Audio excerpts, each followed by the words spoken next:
হচ্ছে।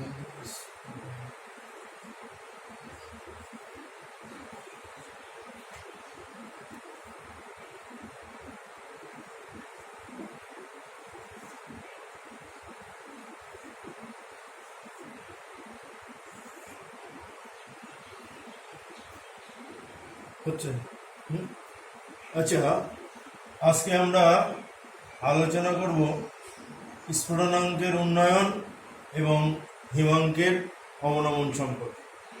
প্রিভিয়াস ক্লাসে আমরা তোমাদের পড়িয়েছি বাষ্পচাপের আপেক্ষিক অবনমন। তো বাষ্পচাপের আপেক্ষিক অবনমন আমরা অলরেডি তোমাদের দেখিয়েছি বাষ্পচাপের আপেক্ষিক অবনমনটা কি। তো আমি আবার সূত্র করে সেটা বলছি। বাষ্পচাপের আপেক্ষিক অবনমন হলো P0 minus P by P0। This is বাষ্পচাপের আপেক্ষিক অবনমন। এই বাষ্পচাপের আপেক্ষিক অবনমন এটা উষ্ণতার উপর নির্ভর করে না। কেন করে না?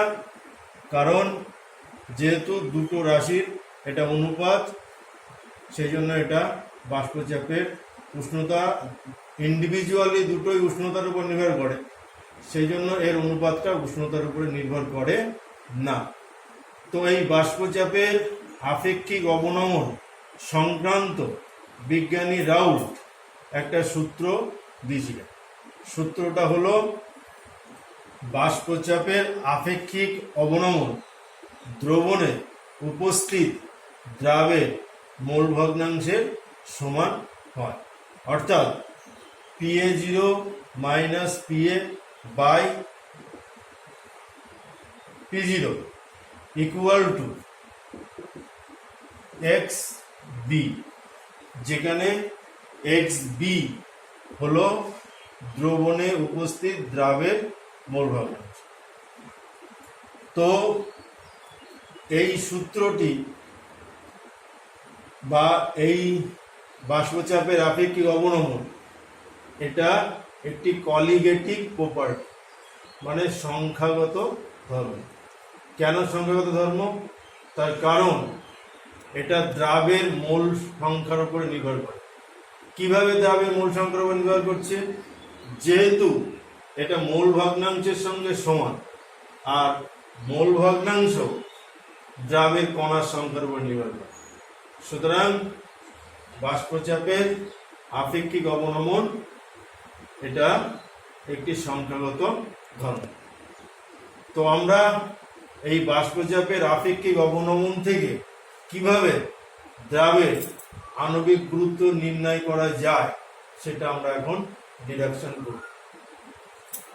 তো আমরা জানি যে দ্রবণে উপস্থিত কোনো উপাদান পদার্থের মোল ভগ্নাংশ সমান সমান তার নিজস্ব মোল বাই দ্রবণে উপস্থিত উপাদান পদার্থগুলির মোট মোল সংখ্যা। সে যদি কোনো দ্রবণে A এবং B দুটি উপাদান থাকে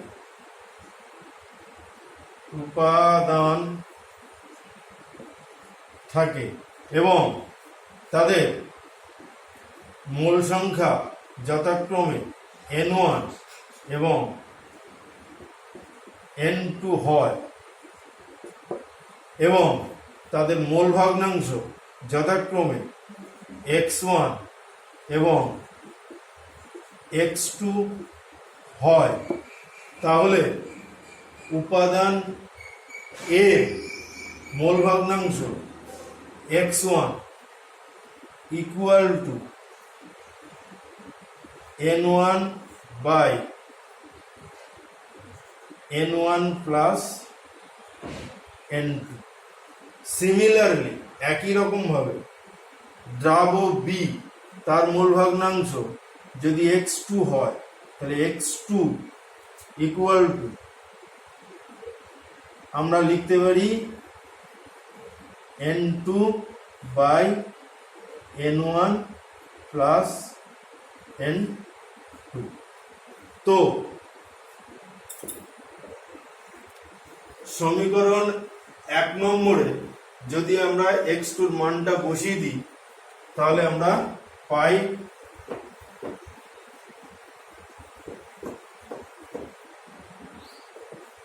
p0 minus p by p0 is equal to n2 by n1 plus n2। আবার মোল সংখ্যা সমান সমান প্রদত্ত ওজন বাই আণবিক ওজন।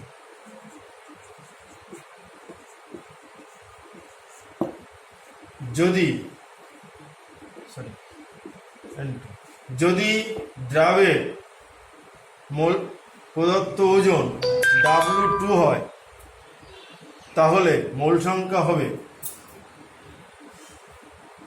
N2 is equal to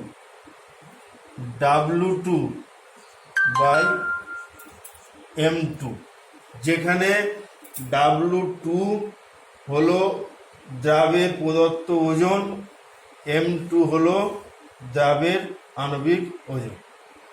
similarly দ্রাবকের মোল সংখ্যা N1 equal to W1 by M1, যেখানে W1 হলো দ্রাবকের ওজন আর M1 হলো দ্রাবকের আণবিক ওজন। So putting the value of N2 and N1 in equation number 2, অর্থাৎ 2 নম্বর সমীকরণে N1 এবং N2 এর মান বসিয়ে পাই। N2 ইকুয়াল টু কি হলো W2 by M2 divided by W1 by M1 plus W2 by M2, অর্থাৎ ইকুয়েশনটা দাঁড়ালো P0 minus P by P0, P0 minus P by P0 equal to W2 by M2 by W1 by M1 plus W2 by M2। তোমরা যখন অঙ্ক করবে তখন এই total সূত্রটা ইউজ করে অঙ্ক করতে হবে। দু একটা জায়গায় বইতে লেখা আছে দেখবা যে অতি লঘু দ্রবণের ক্ষেত্রে এই W2 M2টা ইগনোর করা হয়েছে, কিন্তু অঙ্ক করার ক্ষেত্রে কখনোই এই পোর্শনটা ইগনোর করবে না। টোটাল ইকুয়েশনটা নিয়ে সমীকরণটা নিয়ে অঙ্ক করতে হবে। অর্থাৎ বাষ্পচাপের আপেক্ষিক অবনমন equal to W2 by M2 by W1 by M1 plus W2 by M2। এখানে যদি আমরা বিশুদ্ধ দ্রাবকের বাষ্পচাপ, দ্রবণের বাষ্পচাপ, দ্রাবের ওজন, দ্রাবকের ওজন, দ্রাবকের আণবিক গুরুত্ব জানি, তাহলে আমরা সহজেই দ্রাবের আগু অর্থাৎ W2 সহজে আমরা নির্ণয় করতে পারবো। This is the very important equation. বাষ্পচাপের আপেক্ষিক অবনমন equal to W2 by M2 by W1 by M1 plus W2 by M2। এই সূত্র দিয়ে অঙ্ক আমরা যেদিন অঙ্ক করব সেই নেক্সট ভিডিওতে আমরা অঙ্ক করব। তো তোমাদের আগেই বললাম যে এই বাষ্পচাপের আপেক্ষিক অবনমন এটা একটা সংখ্যাগত ধর্ম। কারণও বলেছি যে যেহেতু এটা মোল ভগ্নাংশের উপর নির্ভর করে, আর মোল ভগ্নাংশ যেহেতু কণার সংখ্যার উপর নির্ভর করে, সেই জন্য বাষ্পচাপের আপেক্ষিক অবনমন অবশ্যই একটা সংখ্যাগত ধর্ম। আর এই বাষ্পচাপের আপেক্ষিক অবনমন এটা অতি লঘু দ্রবণের ক্ষেত্রে প্রযোজ্য। দ্রবণটা যদি গাঢ় হয় তাহলে কণাগুলো কাছাকাছি চলে আসে, আর কণাগুলো কাছাকাছি চলে আসলে এই সূত্রটা তখন প্রযোজ্য হবে না। আর আরেকটা বিষয়ের উপর এটা নির্ভর করে, সেটা খুব ভালোভাবে খেয়াল করবা, সেটা হচ্ছে এই দ্রবণটা কেবলমাত্র তড়িৎ, এই সূত্রটা কেবলমাত্র তড়িৎ অবিশ্লেষ্য অনুদ্বায়ী দ্রাবযুক্ত দ্রবণের ক্ষেত্রে প্রযোজ্য। যদি এটা তড়িৎ বিশ্লেষ্য হয় তাহলে কণার সংখ্যা বেড়ে যাবে, ফলে আমরা বাষ্পচাপের আপেক্ষিক অবনমনের মান যেটা পাওয়ার কথা তার থেকে বেশি পেয়ে যাবে। আবার যদি সংযোজিত হয়, অর্থাৎ এমন অনেক অণু আছে, as for example phenol, acetic acid, formic acid, এই সমস্ত অণুগুলো এরা ডাইমার হিসাবে থাকে, ফলে কি হয়, এই অণুগুলো সংযোজিত অবস্থায় থাকে। আর এই সংযোজিত অবস্থায় থাকলে এই বাষ্পচাপের মানটা কমে যাবে। ফলে এই সূত্রটা কেবলমাত্র তড়িৎ অবিশ্লেষ্য অনুদ্বায়ী অসংযোজিত দ্রাবযুক্ত দ্রবণের ক্ষেত্রে প্রযোজ্য এবং অতি লঘু দ্রবণের ক্ষেত্রে প্রযোজ্য। ওকে, we are now going to discuss relative। এখন আমরা যেটা আলোচনা করব সেটা হচ্ছে এলিভেশন অফ বয়লিং পয়েন্ট, অর্থাৎ স্ফুটনাঙ্কের উন্নয়ন। তো অলরেডি তোমাদের আগের দিন আমরা এই P0 minus P by P0 is equal to x2 এই সূত্রটা ডিডাকশন করে দিয়েছি। আজকে আমরা স্ফুটনাঙ্কের উন্নয়ন কাকে বলে, স্ফুটনাঙ্কের উন্নয়ন সংক্রান্ত রাউল্টের সূত্র, এইটা আমরা আলোচনা করব। তো একটা বলে দিই স্ফুটনাঙ্ক কাকে বলে, তোমরা অবশ্যই জানো, তবু আর একবার বলি। নির্দিষ্ট উষ্ণতায় কোনো তরল যখন ফুটতে শুরু করে এবং সেই তরলটা ফুটে যতক্ষণ না পর্যন্ত বাষ্পে পরিণত হয়, সেই নির্দিষ্ট উষ্ণতাকেই ওই তরলের স্ফুটনাঙ্ক বলে। অথবা এমনভাবে বলা যায়, যে উষ্ণতায় একটি তরল এবং তার বাষ্পের সঙ্গে সাম্য অবস্থায় থাকে, সেই উষ্ণতাকেই বলা হয় ওই তরলের স্ফুটনাঙ্ক। তো তরলের স্ফুটনাঙ্ক আলোচনা করার সঙ্গে সঙ্গে দুটো বিষয় আমাদের জানতে হবে। একটা হচ্ছে বিশুদ্ধ দ্রাবকের স্ফুটনাঙ্ক এবং তড়িৎ অবিশ্লেষ্য অনুদ্বায়ী দ্রাবযুক্ত দ্রবণের স্ফুটনাঙ্ক। তো এটা আমরা সবাই জানি, যেহেতু বিশুদ্ধ দ্রাবকের বাষ্পচাপ দ্রবণের বাষ্পচাপের তুলনায় বেশি।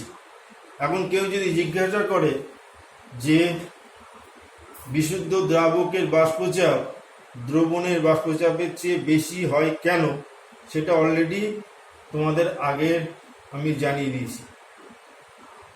এখন যদি কেউ জিজ্ঞাসা করে জলের মধ্যে ইউরিয়া দিলে জলের স্ফুটনাঙ্ক যেহেতু 100 ডিগ্রি সেলসিয়াস, জল 100 ডিগ্রি সেলসিয়াসে ফোটে। এখন জলের মধ্যে যদি আমরা ইউরিয়া যোগ করি কিছুটা, তাহলে যে দ্রবণটা হবে সেই দ্রবণের স্ফুটনাঙ্ক ডেফিনেটলি 100 ডিগ্রি সেলসিয়াসের বেশি হবে। এখন প্রশ্ন যে কেন দ্রবণের স্ফুটনাঙ্ক বেশি হয়, সেটা অলরেডি তোমাদের জানানো হয়েছে। এখন এই স্ফুটনাঙ্কের উন্নয়ন কাকে বলে সেটা বলার জন্য সূত্রটা একটু বলে দিই। স্ফুটনাঙ্ক কাকে বলে, মানে স্ফুটনাঙ্কের উন্নয়ন কাকে বলে, একটা নির্দিষ্ট চাপে, দেখো একটা নির্দিষ্ট চাপ, লেখচিত্রটা ফলো করো।